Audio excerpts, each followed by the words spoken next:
والصلاة والسلام على من لا نبي بعد وبعد أما بعد فأعوذ بالله السميع العليم من الشيطان الرجيم بسم الله الرحمن الرحيم الذين آمنوا ولم يلبسوا إيمانهم بظلم أولئك لهم الأمن وهم مهتدون۔ معزز سامعین و ناظرین، آپ کے سامنے اللہ کی کتاب قرآن مجید سے سورہ انعام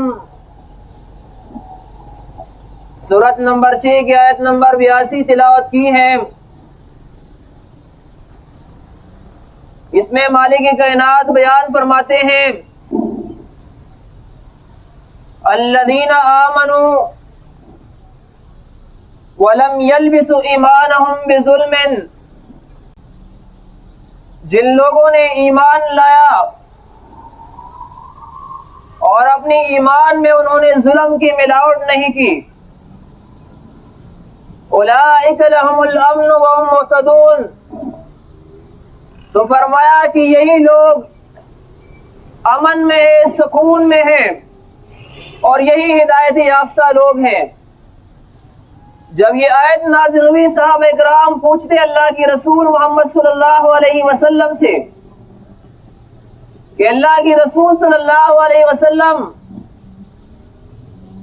ظلم اور مظالم تو بہت سارے ہیں، یہاں کون سا ظلم کی بات ہو رہی ہے؟ کون سے ظلم کی بات ہو رہی ہے؟ اللہ کی رسول صلی اللہ علیہ وسلم نے فرمایا کہ کیا تم نے سورہ لقمان میں نہیں سنا ہے؟ جب لقمان رحمت اللہ علیہ نے اپنے بیٹے کو سمجھایا، یا بنی لا تشرک باللہ ان الشرک لظلم عظیم، کہ اے میرے بیٹے اللہ کے ساتھ شرک نہیں کرنا، یہ شرک جو ہے یہ سب سے بڑا ظلم ہے۔ تو یہاں اس آیت میں مالک کائنات بیان فرماتے ہیں الذین آمنوا ولم یلبسوا ایمانہم بظلم، جن لوگوں نے ایمان لایا اور اپنی ایمان میں انہوں نے شرک کی ملاوٹ نہیں کی، تو فرمایا ایسے لوگوں کے لیے امن ہے، سکون ہے اور یہی لوگ ہدایت یافتہ ہوں گے۔ میرے بھائیوں، دنیا میں جتنے انبیاء علیہ السلام اللہ نے بھیجے ہیں، تمام انبیاء علیہ السلام اپنی اپنی قوم کے سامنے کھڑے ہوئے ہیں، ہر نبی نے اپنی قوم کو بتایا ہے۔ سب سے اول صدا جو نبیوں نے بلند فرمائی ہے وہ صدا یہ تھی، یا قوم اعبدوا اللہ ما لکم من الہ غیرہ، اے میری قوم صرف ایک اللہ کی عبادت کرو، اس کی عبادت میں اللہ کے ساتھ کسی دوسرے کو شریک نہیں کرو اور اس کے سوا تمہارا کوئی دوسرا الہ نہیں ہے۔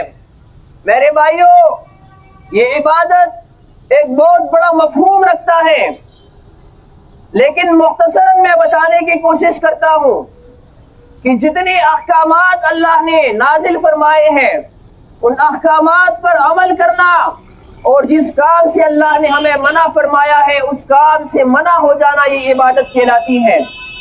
تو میرے بھائیوں، اگر ہم اپنی 24 گھنٹے کی زندگی میں جو احکامات اللہ نے نازل فرمائے ہیں اس احکامات کو ہم مانیں گے اور جس کام سے اللہ نے منع فرمایا ہے اس سے ہم منع ہو جائیں گے، تو یہ ہماری ساری زندگی عبادت کے اندر گزرے گی۔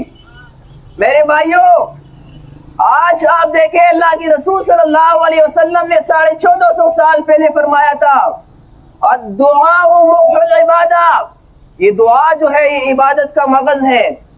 میرے بھائیوں، آج یہ امت مسلمہ اپنے آپ کو مسلمان کہنے والے یہ دعا تو ضرور مانگتے ہیں، ہر وقت یہ دعا کرتے رہتے ہیں اللہ رب العالمین سے، لیکن بدقسمتی کا مقام یہ ہے کہ اس دعا میں یہ اللہ کے ساتھ اللہ کی مخلوق کو بھی شریک ٹھہراتے ہیں، اللہ سے بھی دعا مانگتے ہیں اور اللہ کی مخلوق کا وسیلہ دیتے ہیں، ان کا واسطہ دیتے ہیں، ان کی طرف سیڑھی لگاتے ہیں۔ آج غور کریں آپ، اگر کسی کو اولاد کی ضرورت ہو، وہ اولاد کے لیے کسی درگاہ کے اوپر جاتا ہے، وہاں وہ اپنے لیے اولاد مانگتا ہے، لیکن مالک کائنات بیان فرماتے ہیں یَهْبُ لِمَن يَشَاءُ إِنَاثًا وَيَهْبُ لِمَن يَشَاءُ الذُّكُورَ أَوْ يُزَوِّجُهُمْ ذُكْرَانًا وَإِنَاثًا وَيَجْعَلُ مَن يَشَاءُ عَقِيمًا۔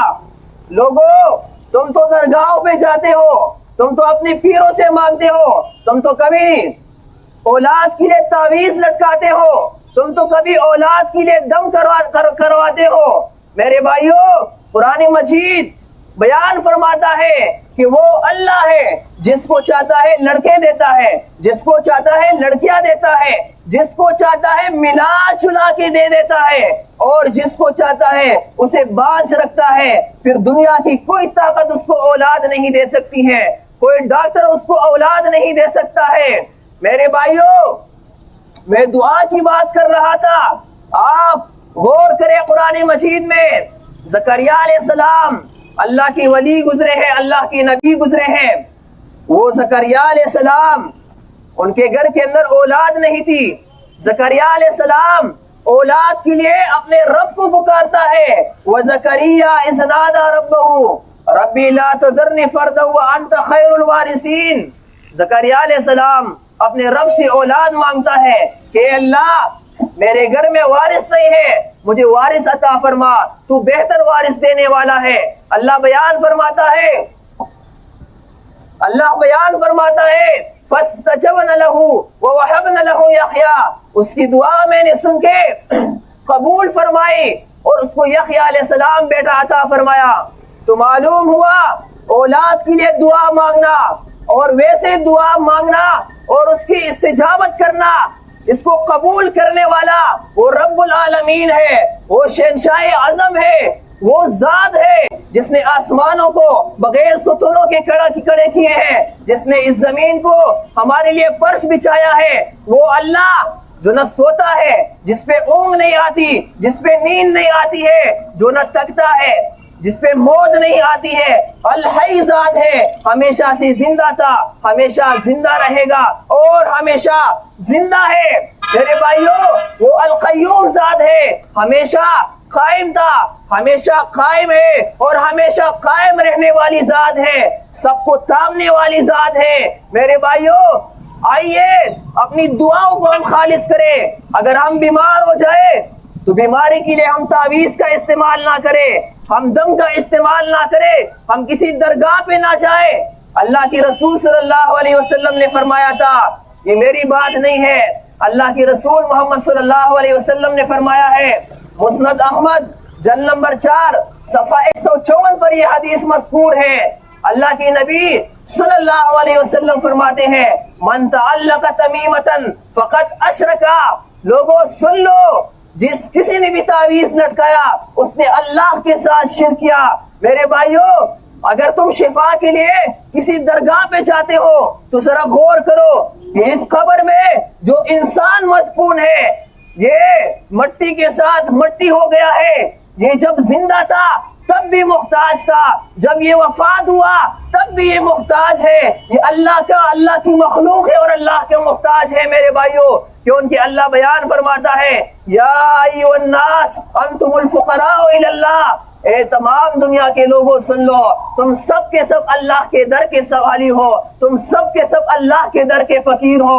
میرے بھائیو، یہ زندہ لوگوں سے خطاب ہو رہا ہے، جو مردے ہیں اللہ بیان فرماتا ہے کہ ان کو یہ شعور نہیں ہے، ایان یبعثون، یہ ہمیں کب اٹھایا جائے گا۔ میرے بھائیو، ان پر جب موت آئی، ان کو ہم نے کفن پہنایا، ان کو ہم نے غسل دیا، اپنے کندھوں پہ اٹھا کے قبرستان لے گئے اور اپنے ہاتھوں سے ان کو ہم نے قبر کے اندر دفن کر دیا۔ ان کا چہرہ جو ہے وہ قبلہ رخ کر دیا اور اس کے بعد ہم نے ان کے اوپر مٹی ڈال دی، ان کے اوپر پتھر جو ہے وہ رکھ دیے۔ میرے بھائیو، اور یہ اعلان ہوا کہ یہ انسان فوت ہو گیا ہے، اس کی وراثت پھر تقسیم ہو گئی۔ میرے بھائیو، وہ دنیا سے چلا گیا۔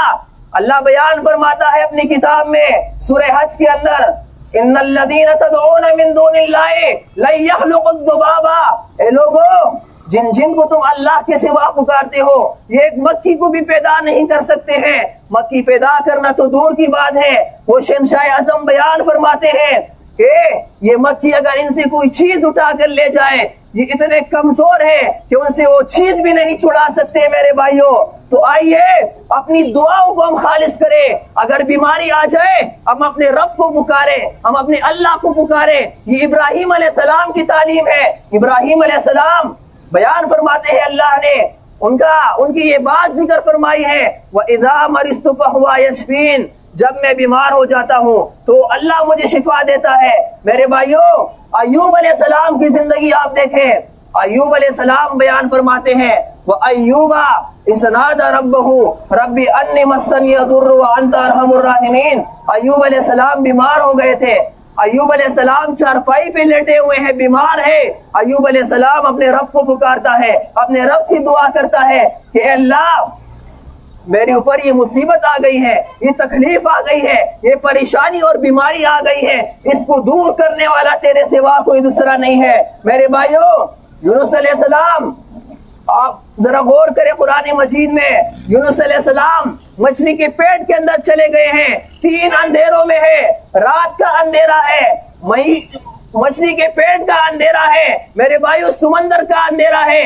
ان 3 اندھیروں میں یونس علیہ السلام براہ راست اپنے رب کو پکارتے ہیں، لا الہ الا انت سبحانک، اے اللہ اس مچھلی کے پیٹ سے مجھے کوئی نہیں نکال سکتا تیرے سوا، سبحانک، اے اللہ تو تمام شرکیات سے پاک ہے۔ آج ہم بھی کلمہ پڑھتے ہیں، آج ہم بھی یہ کلمہ پڑھتے ہیں، لا الہ الا اللہ، لا الہ الا اللہ، لیکن اس کلمے کا شعور ہم نہیں رکھتے ہیں۔ اس کلمے کو ہم اپنی مادری زبان کے اندر سمجھنے کی کوشش نہیں کرتے ہیں۔ یہ کلمہ بھی ہمیں یہ تعلیم دے رہا ہے، لا الہ، نہیں ہے کوئی دوسرا دعا کو قبول کرنے والا، الا اللہ، صرف ایک اللہ ہے، لا الہ، نہیں ہے کوئی دوسرا اولاد دینے والا، الا اللہ، اولاد دینے والا صرف ایک اللہ ہے، لا الہ، نہیں ہے کوئی دوسرا شفا دینے والا، الا اللہ، شفا دینے والا اس سے رب العالمین کی ذات ہے۔ میرے بھائیوں، تو آؤ اپنی دعاؤں کو خالص کرو۔ وہ رب تم سے کہتا ہے، وَإِذَا سَأَلَكَ عِبَادِي عَنِّي فَإِنِّي قَرِيبٌ أُجِيبُ دَعْوَةَ الدَّاعِ إِذَا دَعَانِ۔ اے نبی، جب بھی میرے بندے تجھ سے میرے بارے میں دریافت کرے، کوئی سائل میرے بارے میں سوال کرے، فَإِنِّي قَرِيبٌ، اس بندے کو میں براہ راست جواب دیتا ہوں۔ اے نبی، تیرا وسیلہ نہیں دیتا، تیرا واسطہ نہیں دیتا ہو۔ قرآن مجید میں غور کرے، جہاں بھی یسألونک آتا ہے وہاں قل کے ذریعے اللہ جواب دیتا ہے، لیکن یہ دعا کا مقام ہے، یہاں پہ اللہ رب العزت نے اپنی نبی کا وسیلہ نہیں دیا، فَإِنِّي قَرِيبٌ فرمایا کہ اے نبی، اس کو میں براہ راست جواب دیتا ہوں کہ اے بندے میں تیرا قریب ہو، اور کتنا قریب ہے اس کی تفصیل بھی اللہ نے بیان فرمائی، وَنَحْنُ أَقْرَبُ إِلَيْهِ مِنْ حَبْلِ الْوَرِيدِ۔ اے انسان، مجھے تعویذ میں تلاش مت کرو، مجھے قبر میں تلاش مت کرو، مجھے کسی درگاہ میں تلاش مت کرو۔ اے انسان، میں تیرے شاہ رگ سے زیادہ قریب ہوں۔ اے انسان، تیرے دل میں جو وسوسے آتے ہیں ان وسوسوں سے میں واقف ہوں۔ اے انسان، تیرے دل کے رازوں سے میں واقف ہوں۔ وہ اللہ اتنا ہمارا قریب ہے، تو میرے بھائیوں کیوں ہم درگاہ پہ جاتے ہیں، کیوں ہم تعویذ لٹکاتے ہیں، کیوں ہم دم کرتے ہیں، کیوں ہم یہ ٹونے ٹوٹکے کرتے ہیں؟ میرے بھائیوں، وہ اللہ ہمارا براہ راست سنتا ہے، وہ اللہ پشتو جانتا ہے، وہ اللہ انگریزی جانتا ہے، وہ اللہ بلوچی جانتا ہے، اردو جانتا ہے، اس زبانوں کا مالک ہے، اس زبانوں کا خالق ہے۔ میرے بھائیوں، اپنی مادری زبان میں اس رب کو پکارو، اس رب کے سامنے اپنی حاجتیں رکھو، رات کو اٹھ کے تہجد میں اپنے رب سے مانگو، وہ اللہ تمہاری دعاؤں کو قبول فرمائے گا۔ اور جتنی بھی شرکیات ہیں اس سے منع ہو جاؤ، اس سے باز آ جاؤ۔ جتنی بھی شرکیات ہیں آپ مشاہدہ کریں، آج اگر کوئی بلڈنگ بنائے اس کے اوپر گائے کا سینگ لگا دیتے ہیں، عقیدہ یہ ہوتا ہے کہ یہ گائے کی سینگ سے میرے گھر میں پریشانی نہیں آئے گی، تکالیف نہیں آئے گی، نظر بد جو ہے وہ نہیں لگے گی۔ میرے بھائیوں، کالی ہڈی رکھ دیتے ہیں، کالا جھنڈا جو ہے لگا دیتے ہیں، اور عقیدہ یہ ہوتا ہے کہ اس سے بھی پریشانیاں دور ہو جاتی ہیں، اس سے بھی مصیبت دور ہو جاتی ہے۔ میرے بھائیوں، ان چیزوں سے مصیبتیں دور نہیں ہوتی ہے، یہ شرک ہے، اللہ کے ساتھ یہ اللہ کی مخلوق کو ہم شریک ٹھہرا رہے ہیں۔ میرے بھائیوں ذرا غور و فکر کرو، تحقیق سے کام لو، ذرا مشاہدہ کرو، اللہ کی کتاب میں تدبر کرو۔ تم اللہ کی کتاب تم سے بار بار کہتی ہے کہ اے لوگو تم تدبر کیوں نہیں کرتے ہو، تم تدبر کیوں نہیں کرتے ہو؟ افلا یتدبرون القرآن ام علی قلوب اقفالها، کیا یہ لوگ قرآن میں غور و فکر نہیں کرتے ہیں یا ان کے دلوں کے اوپر جو ہے تالے لگے ہوئے ہیں؟ میرے بھائیوں ان تالوں کو کھول دو، اللہ کی کتاب کو سیکھنے کی کوشش کرو۔ یہ وہ کتاب ہے جو مالک کائنات بیان فرماتے ہیں اپنی کتاب میں، ذالک الکتاب لا ریب فیہ، لوگوں یہ وہ کتاب ہے جس میں شک کی گنجائش نہیں ہے۔ اور اللہ رب العالمین نے اپنی مخلوق کو مقلد نہیں بنایا، فرمایا وَإِن كُنتُمْ فِي رَيْبٍ مِّمَّا نَزَّلْنَا عَلَىٰ عَبْدِنَا فَأْتُوا بِسُورَةٍ مِّن مِّثْلِهِ وَادْعُوا شُهَدَاءَكُم مِّن دُونِ اللَّهِ إِن كُنتُمْ صَادِقِينَ، اگر تم اس کتاب سے شک میں ہو تو لے آؤ اس کی جیسی ایک صورت، اگر تم اپنے دعوے میں سچے ہو اس کام کے لیے اپنے بڑوں کو بھی بلا لو۔ لیکن 1450 سال گزر گئے، کسی نے یہ چیلنج قبول نہیں کیا۔ کتنے بڑے بڑے شعراء اس دور میں موجود تھے، ولید بن مغیرہ کا نام آپ نے سنا ہوگا، اس نے بھی اس کتاب کا مقابلہ نہیں کیا۔ جب اس کتاب کی آیتیں اس نے سنی ہے اس کے آنکھوں سے آنسو بہنا شروع ہو گئے ہیں اور کہا محمد بس کر دو اور بیان نہ کرو اس کتاب کو۔ وہ ابو جہل جس کو ہم کافر سمجھتے ہیں، جس کو ہم مشرک سمجھتے ہیں، وہ ابو جہل اس کتاب کو سننے کے لیے رات میں جایا کرتے تھے۔ اللہ کے رسول صلی اللہ علیہ وسلم جب نماز پڑھتے تھے اونچی آواز میں تلاوت کرتے تھے، وہ ابو جہل، اخنس اور جب ابو سفیان ایمان نہیں لائے تھے یہ اشخاص جاتے تھے، اگرچہ اس دور میں یہ ابو سفیان بھی شرک کے اندر تھا لیکن اللہ کی کتاب کو کان لگا کے سنتے تھے۔ میرے بھائیوں یہ وہ عرفت والی کتاب ہے، یہ وہ عظمت والی کتاب ہے، یہ وہ بڑی شان والی کتاب ہے۔ میرے بھائیوں دنیا کی کسی کتاب نے آج تک اس کتاب کا مقابلہ نہیں کیا ہے۔ بڑے بڑے شعراء اس کے سامنے وہ کمزور ہو گئے ہیں، وہ ذلیل ہو گئے ہیں۔ میرے بھائیوں تو آؤ اس کتاب کو سیکھنے کی کوشش کرو، اس کتاب کو اپنی مادری زبان کے اندر سیکھو۔ قرآن مجید سورہ قمر میں آپ سے مطالبہ کر رہا ہے کہ یہ مشکل کتاب نہیں ہے، اس کو سیکھنے کے لیے 18 علوم اور 14 علوم حاصل کرنے کی ضرورت نہیں ہے۔ وَلَقَدْ يَسَّرْنَا الْقُرْآنَ لِلذِّكْرِ فَهَلْ مِن مُدَّكِرٍ، اللہ بیان فرماتا ہے اس کتاب کو میں نے ذکر کے لیے، نصیحت کے لیے آسان کر دیا ہے، کوئی ہے اسی نصیحت لینے والا؟ اللہ کو ایسے صفائی درکار ہے، آ جاؤ اس میدان میں اتر جاؤ، اللہ کی کتاب کو سیکھنے کی کوشش کرو۔ اگر نہیں سیکھو گے، اگر نہیں سمجھو گے، اگر اس پہ عمل نہیں کرو گے تو سن لو اللہ کی کتاب کی یہ بات۔ اللہ کی کتاب بیان کرتی ہے سورہ طٰہٰ سورت نمبر 20 آیت نمبر 124 آیت نمبر 125 آیت نمبر 126 میں اللہ بیان فرماتا ہے وَمَنْ أَعْرَضَ عَنْ ذِكْرِي فَإِنَّ لَهُ مَعِيشَةً ضَنكًا وَنَحْشُرُهُ يَوْمَ الْقِيَامَةِ أَعْمَىٰ۔ اللہ بیان فرماتا ہے جس کسی نے بھی اس کتاب ذکر سے اعراض کیا، اس سے لاپرواہی کی، اس کو سیکھنے کی کوشش نہیں کی تو وہ مالک بیان کرتے ہیں کہ اس کی زندگی میں تنگ کر دوں گا، معاش اس کا تنگ کر دوں گا، قیامت کے دن اس کو میں اندھا اٹھاؤں گا۔ قال رب لما حشرتنی اعمیٰ، وہاں یہ فریاد کرے گا اللہ کی عدالت میں، اے میرے اللہ تو نے مجھے کیوں اندھا اٹھایا؟ وقد كنت بصیرا، میں تو دنیا کے اندر دیکھا کرتا تھا، میری تو آنکھیں تھی۔ اللہ بیان فرمائے گا قال كذلك اتتك آیاتنا فنسیتها وكذلك اليوم تنسى، میں نے اپنی آیات بھیجی تھی، میں نے اپنی کتاب بھیجی تھی، تو میری کتاب سے جو ہے وہ غافل رہا، تم نے میری کتاب کو سیکھنے کی کوشش نہیں کی، آج کے دن میں نے تجھے بلا دیا ہے۔ میرے بھائیوں ایسا نہ ہو کہ اللہ کی کتاب سے ہم اس دنیا میں غافل رہیں، اللہ کی کتاب کو ہم سیکھنے کی کوشش نہ کریں اور آخرت میں وہ رب العالمین ہمیں اندھا اٹھائے، آج ہماری دنیا میں ہمارا معاش ہم پر تنگ کر دے۔